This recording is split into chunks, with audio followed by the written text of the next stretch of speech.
Good afternoon and welcome to the January Senior Management Team meeting. I have a special guest today by the name of Harsh Realist UK. He specializes in macroeconomics and has kindly agreed to give a talk via video link about the current economic position in the Western economies. Over to you, Harsh Realist UK. Thank you, Tony, for inviting me to the Senior Management Team. As you know, I've been very concerned about the state of the Western economies for quite a few years now. Matters are simply getting worse than better, despite the upbeat mainstream media news. So, why do I think things are going to get worse? Well, I just want to go on a little bit about the history of money. There's always been tensions between the government and the banking elite to control the money supply. But in 1913, the banking elite finally won the battle over the money supply. They created the Central Reserve Bank. There is nothing federal about it. It is simply owned by private stockholders. They loan currency into existence with interest. So it's a debt-based model. The dollar was pegged to the gold standard, giving a fractional reserve ratio of about 1 to 9. That means that it had to have 1 unit of gold supporting 9 units of currency loaned into existence. The gold standard kept some discipline with the money supply. However, in 1971, Richard Nixon, the president, took the dollar off the gold standard. It was partly to pay for the Vietnam War. So that meant that more money could be loaned into existence because the dollar effectively became a fiat currency. That is to say, backed by nothing. So over the years, more and more money, or currency, could be loaned into existence. Gone were the days where you had to have a certain amount of gold in reserve to loan out so much currency. So instead of having a fractional reserve ratio of 1 to 9, it became 1 to 10, 1 to 15, 1 to 20, and we simply became over-leveraged. There was the introduction of credit cards, subprime lending, and derivatives. And they all contributed to increasing the money supply. So today we have far too much private debt and government debt. It will never ever be paid back. It is mathematically impossible. And anybody that thinks it can be paid back do not understand the mathematics behind it. We have truly awful fundamentals. But the mainstream media do not report that.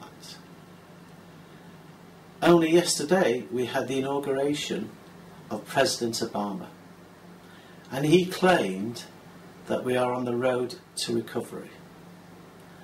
I will tell you straight now, we are not on the road to recovery, and we won't be until a major depression takes place. They're using all sorts of gimmicks at the moment to prevent this major depression. There is quantitative easing. There was the fiscal cliff issue, which did not become resolved. And there is the raising of the debt ceiling come February, March of this year. When I say the raising of the debt ceiling, I do mean they are going to raise it. They will not do anything else. They can't, because we've got to a stage now, if we try to balance the books, the economy would collapse.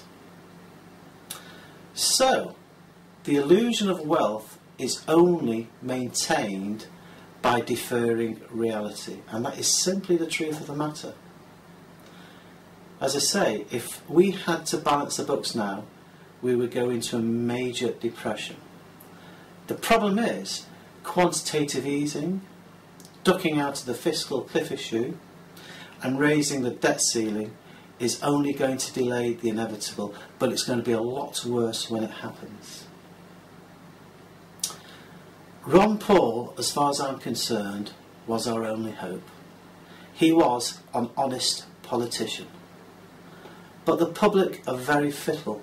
They don't want reality. They want promises. And that's what politicians do. They promise things. They promise things they can't keep. It sounds good at the time, but reality will come one day. Now, I can't tell you exactly when it will come, because it depends how long the politicians can get away with not facing reality. But I can tell you the trend, and the trend is a lower standard of living. There is absolutely no doubt about that, and I do truly believe we are going to enter the greatest depression. The fundamentals are truly awful. One thing I say to my friends is, how long would it take to count to 16.4 trillion if you were to count a different number every second? And the answer is, it would take just over 500,000 years. And that is quite a long time. And that's how much debt the US owe, excluding unfunded liabilities. So don't believe the hype when you hear the politicians saying we're on the road to recovery. They are simply delaying reality. I could do that by increasing my credit card limit and still have the illusion of everything is okay. But when I do have to face reality, it will be far worse because I'll owe too much debt. And that's what it's like when you're looking at countries. So be prepared for the future, because it's going to be so different to the past. And people that can't see it coming suffer from normalcy bias. What do you think will happen regarding the stock market and gold and silver? I believe that stocks will rise within the next few months, because everything seems controlled and calm. But trust me, I am absolutely convinced behind the scenes the politicians are panicking. They want to give this illusion that everything is okay, but it certainly isn't. The fundamentals are getting much worse day by day. The next issue is the debt ceiling at the end of February, beginning of March. I believe they'll raise the debt ceiling. They're going to duck out the issues, but that's only going to make things much, much worse down the road. We are getting towards the end of this debt-based fractional reserve fiat monetary system.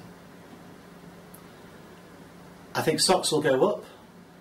Possibly by April, reality will start creeping in, and I think they will fall back. At that particular time, I actually think that gold and silver will start to rise. I buy physical gold and silver, and I use bullion by post. It is the #1 UK bullion dealer. They actually wrote to me a week ago stating that the Bundesbank in Germany are looking to get their gold back from Paris and New York, and they believe that they have leased out some of their gold, and there may not be enough physical gold to bring back to Germany. We are truly living in interesting times. Thank you, Harsh Realist UK. Okay, let's get down to the agenda.